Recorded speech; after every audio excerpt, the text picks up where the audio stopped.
Welcome. This is the Porn Stars and People Podcast. I'm here with Lily Cade. Hey, what's up? Thank you for doing this. I appreciate your time. Thanks. What's going on? What's you told me before we started that you are a sixth generation Los Angelina. Yeah. How's that? Everybody else I've met here so far has been here 6 months. It's a really strange city because it's actually really small. Yeah. Right? Like the real roots in Los Angeles are small. Yeah, so as you move through the layers of it, you realize that the rings, the like layers of Los Angeles and how it works are much smaller than you think. Right. And you see a lot of people's dreams die. Sure. I believe that, yeah. It can induce a sort of understanding of people as disposable if you're not careful about it. Yeah, not even an understanding, more of an acceptance of that, and then and then like taking that on as your mantra, and so people are doing that to other people. Yeah, it's just very common here now. Yeah. A lot of the aspects of the character that I played, like they're supposed to play with it. Yeah. Like it embodies things that should be bad and that you shouldn't like, but like people do. And playing with, like, you know, I was this kind of bad faux boy. Okay. You know, I played like the male role, so to speak, in a bunch of pornos, and then also sort of in life, right? One night stands and stuff. And interesting. So, like, but the foundation of this character was kind of like what LA men are. Yeah. Right. It's like, I mean, both a good and a bad way. Like, I go around the world, and if I was anywhere else but LA, like in Europe and whatever, people, where are you from? And I would always say Hollywood. Where else? Yeah. Because. And it's so easy to like play with people in the world. Yeah. Sure. Here is like absolute fucking proving ground for pickup, for networking, for like anything, because people here are lying all the time. Right. Have this attitude. Yeah. You know, so you learn to navigate like weird, subtle. So what's the line? Are you talking like best foot forward, or like just blatant, not even truth is happening? When you say people are lying all the time. People lie all the time. So I think lying is a sin, like something you shouldn't do unless you have a good reason, right? But people in Los Angeles lie all the time, like as a sort of a cultural thing. And I think that a lot of the reason that they lie is because they're worried about saying no. Okay. Or they're worried about offending you. Yeah. But for example, like in LA, no. If in New York, if somebody isn't going to come to your thing, they just tell you no. Now, I disagree slightly because I definitely everybody's like, I'll try to make it, so on and so forth. That's everywhere. But there's no, I don't know. There's a lot of ghosting here. Ghosting. Everybody who said I could crash with them. I was here for a week. Everybody, like all my people are out here now, and comedians and friends and people in this industry, and everybody's like, yeah, I got you. You come out here, I got you. And I hit everybody up. I gave them plenty of notice, and then didn't hear anything, and I started like trickling down and hitting them, and they were just like, oh man, yeah, like that's exactly what I'm talking about. Once you finally call them into question, that's what I'm talking about. Yeah.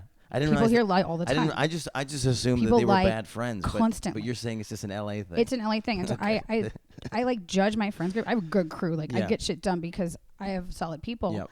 But why I have solid people is because I just like don't keep people around who lie. Yeah, you gotta start sifting off the why bad are you eggs. Lying to me about this? Yeah. You know, and I know you're lying. So like, why are you doing it?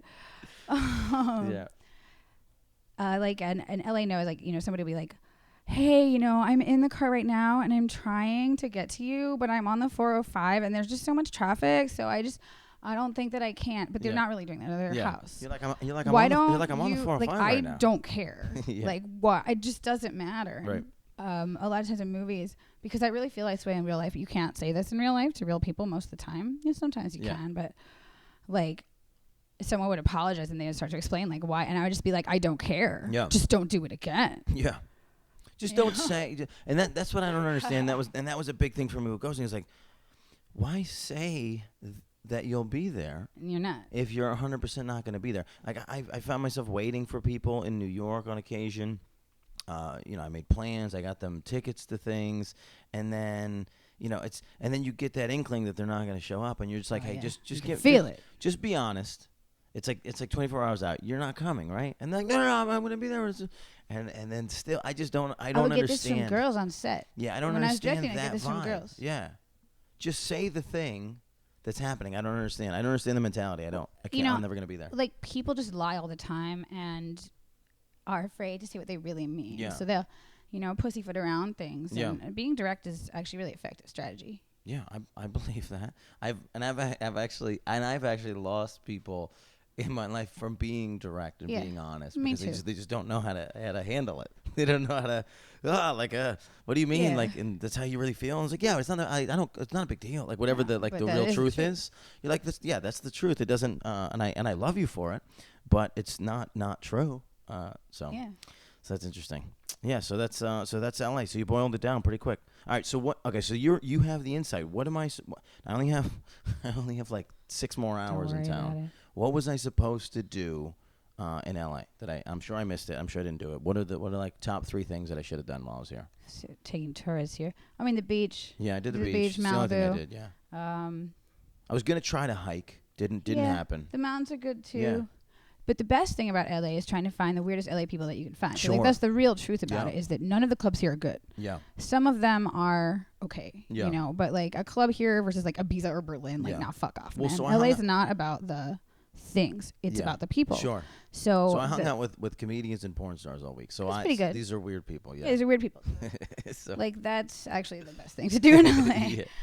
So I think I solved it a little bit. So okay, so what are personal mantras? Like, how do you deal with just being alive? Well, so you seem like, I don't know, and this is like, 'cause I haven't said the same else. You seem like you have your shit together. More so than I should. Okay. So how do you? It's like I had a lot of shit to get together. Yeah. So I remind myself that there are times that I feel like I'm at peace and at one with the universe, and I know what that feels like. Yeah. And I remind myself that just because I don't feel that right now doesn't mean that it's gone forever. I think that's part of it, is once you realize that life is a lot of this. It's surfing. It's a lot of up and down, and that you can be having I was having a fantastic week, and then I was in Vegas in the wrong part of town for too long, and I was real bummed out, and then I just got out of there, and then again, fantastic week. Come out to LA, none of my friends are picking up the phone. It's horrible. I'm back in the ditch, and then then somebody says, hey, come crash with me. Fantastic week. It's got these flows. Oh yeah. So you got it, like, you can't get sucked into the negativity. And I lived like really, really wild for a long time. Yeah. I had a base in LA, and I traveled all over the world, and I shot pornography. Yeah. And I partied like no one else on this earth. Sure. Like no one else on this earth has ever partied. Like my record was 16 women in a night, but I hit it twice. That's hilarious. Once here and once in Berlin. Wait, so when you're at the mark, when you're at 16, do you go for gold? Like, were you? Well, I was just trying to fuck as many girls as I could. That's what I'm saying. Like, were you looking for 17? Like, or did you get to 16 and you were just like, this is fine? No, I would have fucked anything at that point. But it's like in that moment though, like I'm so in the zone. Like I'm just this animal, and you're that's LeBron. All I am. You're LeBron in the playoffs. Yeah. And so you're just swatting pussy.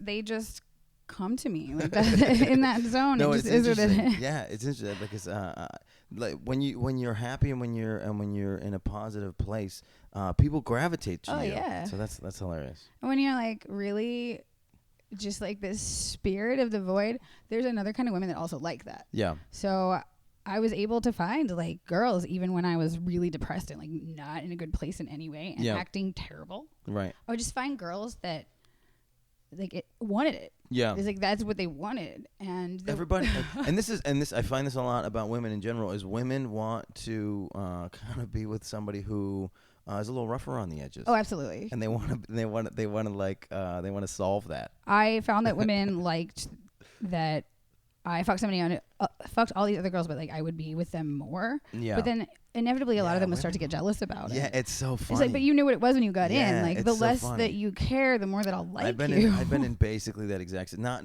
where I'm fucking 16 girls a day, but like where a girl is attracted to this idea that other people want me, right? And but they can't handle I'm not putting it in action, and then if I'm just not around for a second, then they're worried that all those things are happening. It's an interesting dichotomy to be attracted to a thing that you're also terrified of. Well, that's like the whole nexus of heterosexuality, isn't it?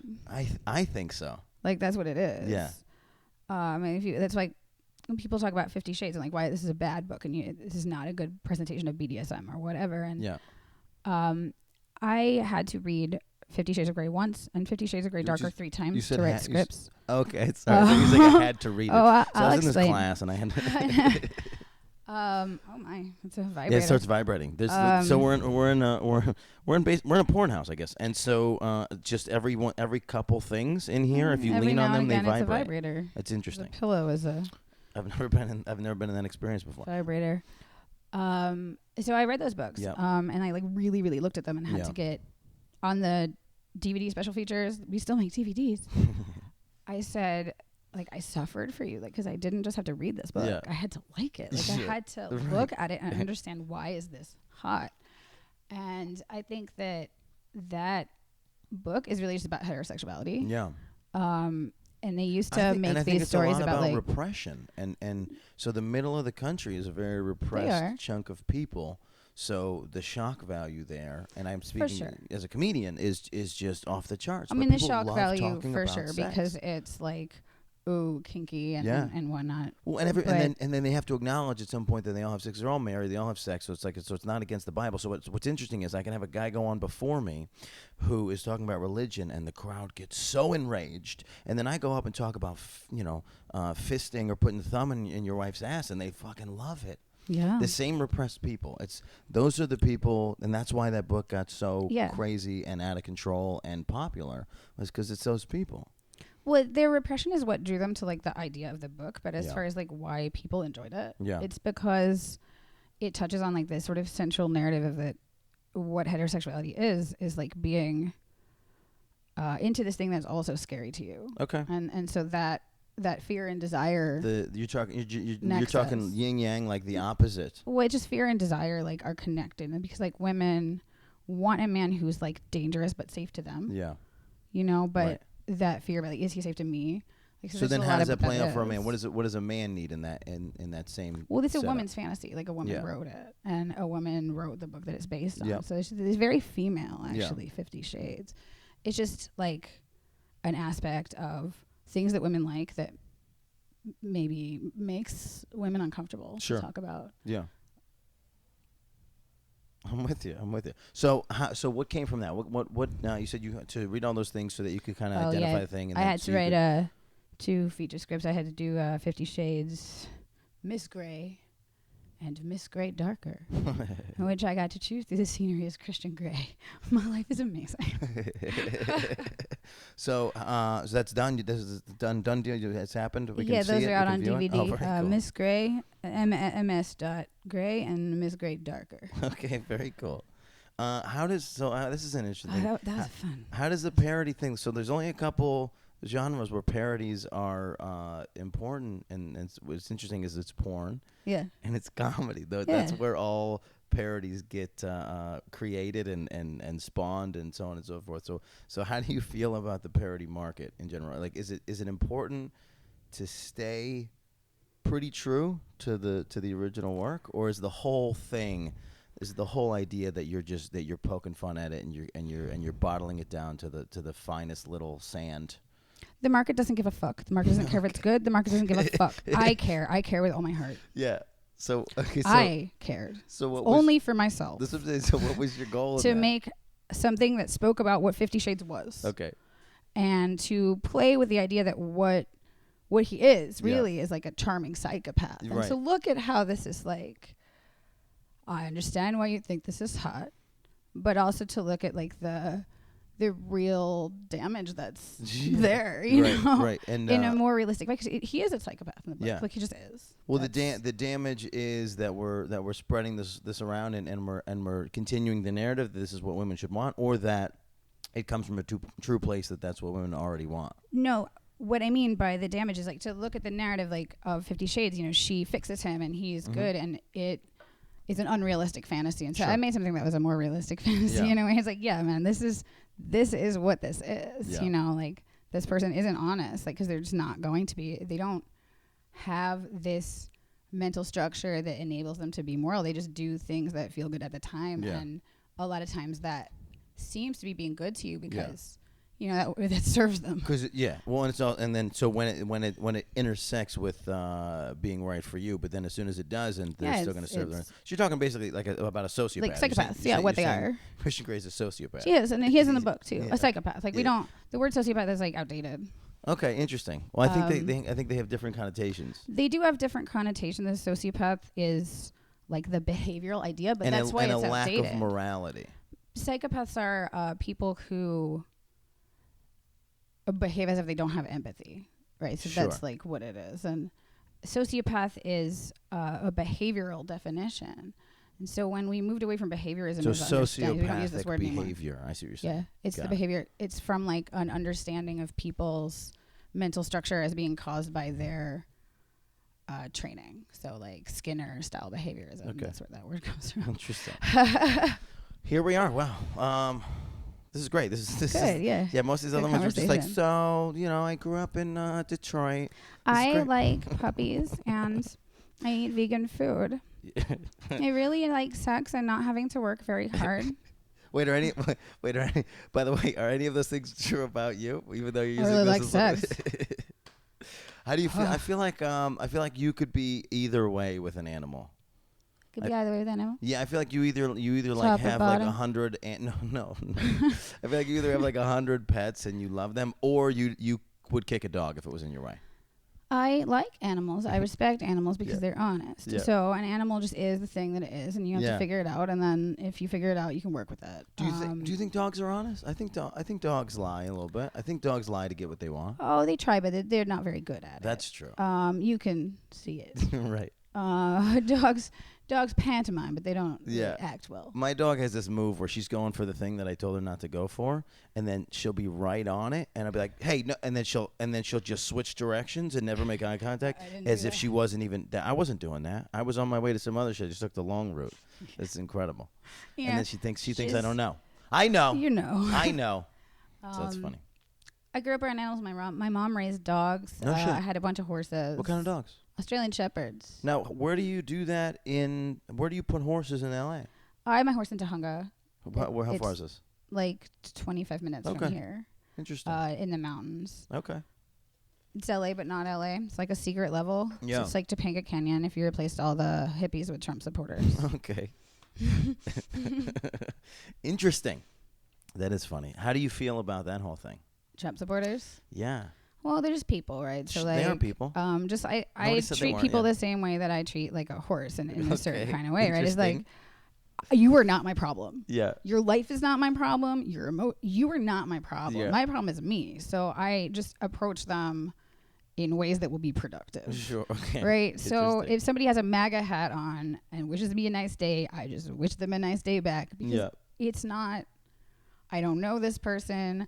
I have other things to do. I have a wider audience that I can reach with my critiques of life than trying to tell this person right now. Man. We are in a. It's not my problem. We're in a particular chunk of history where nobody wants to be.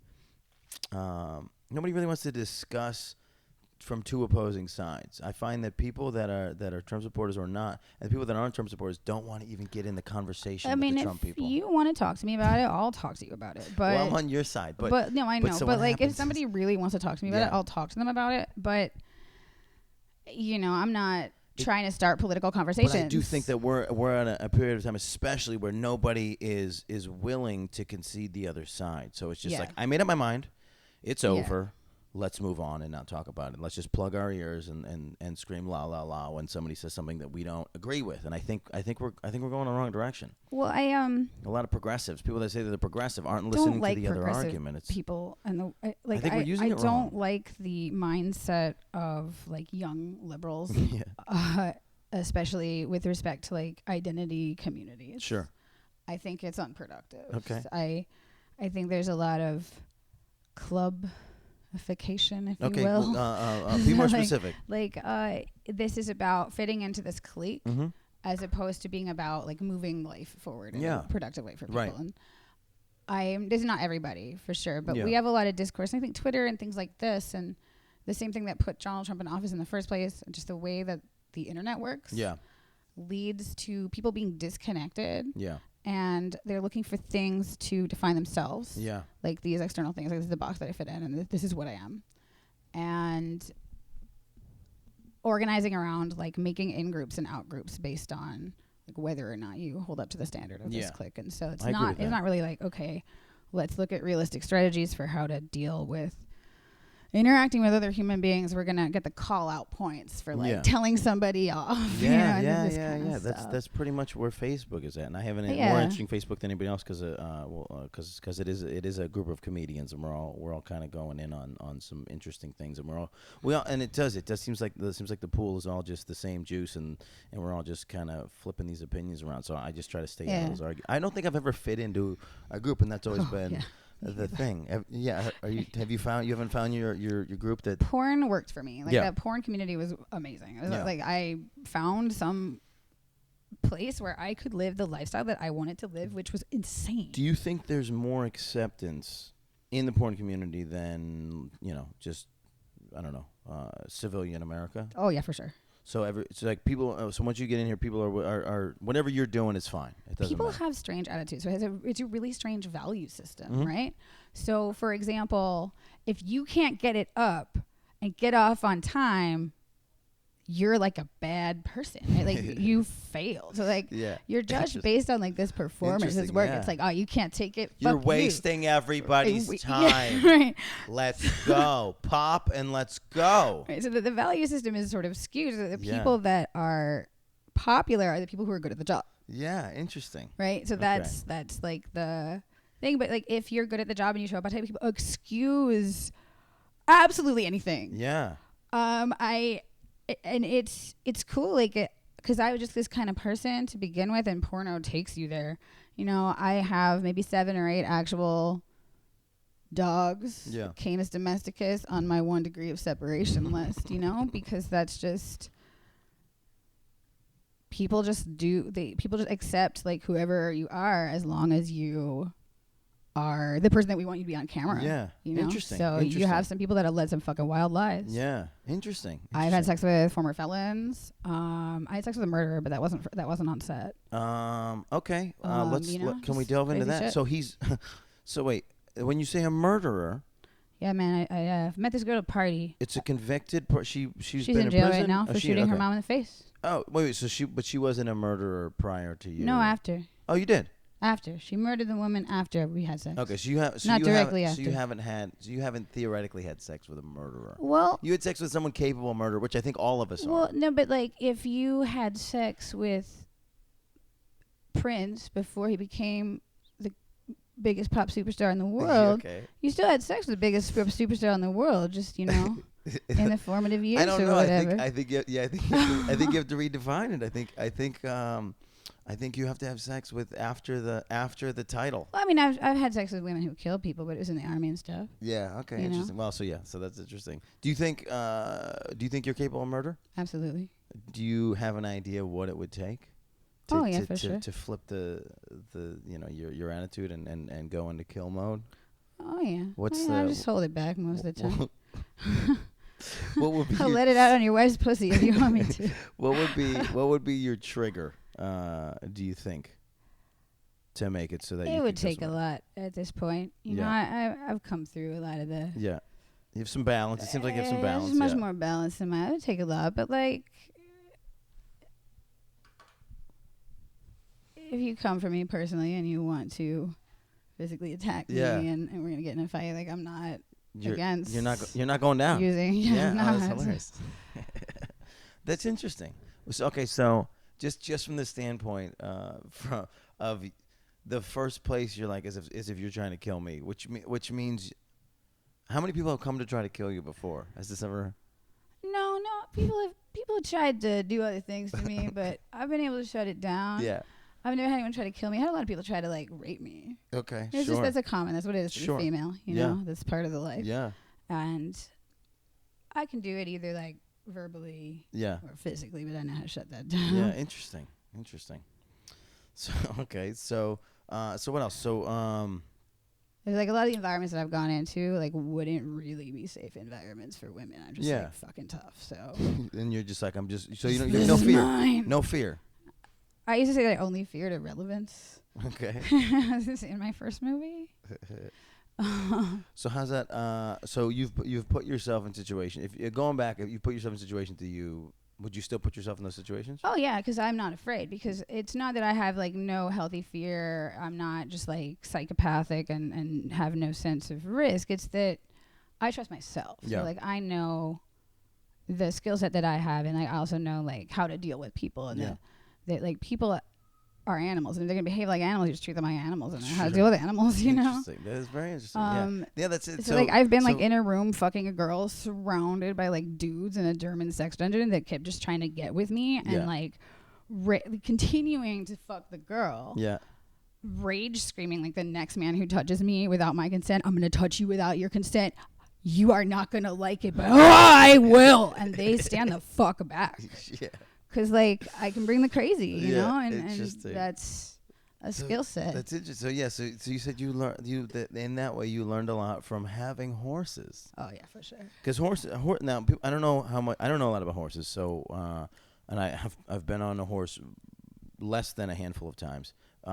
So generally when like horses need to be, this is like they need to be broken. You find a horse and you need to like train it to function around humans. Yeah, like people who... It's a wild animal. The modern trainers, like, well, obviously started, you know, instead of broken now, but it's the same thing. Like you do have to more PC. Explain.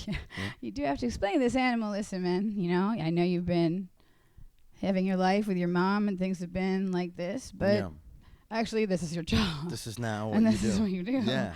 And they don't mind. Yeah. You know, they really don't. Yeah. Like horses are pretty easy if you just understand horses to get into this thing, and they don't mind it. Yeah. You know.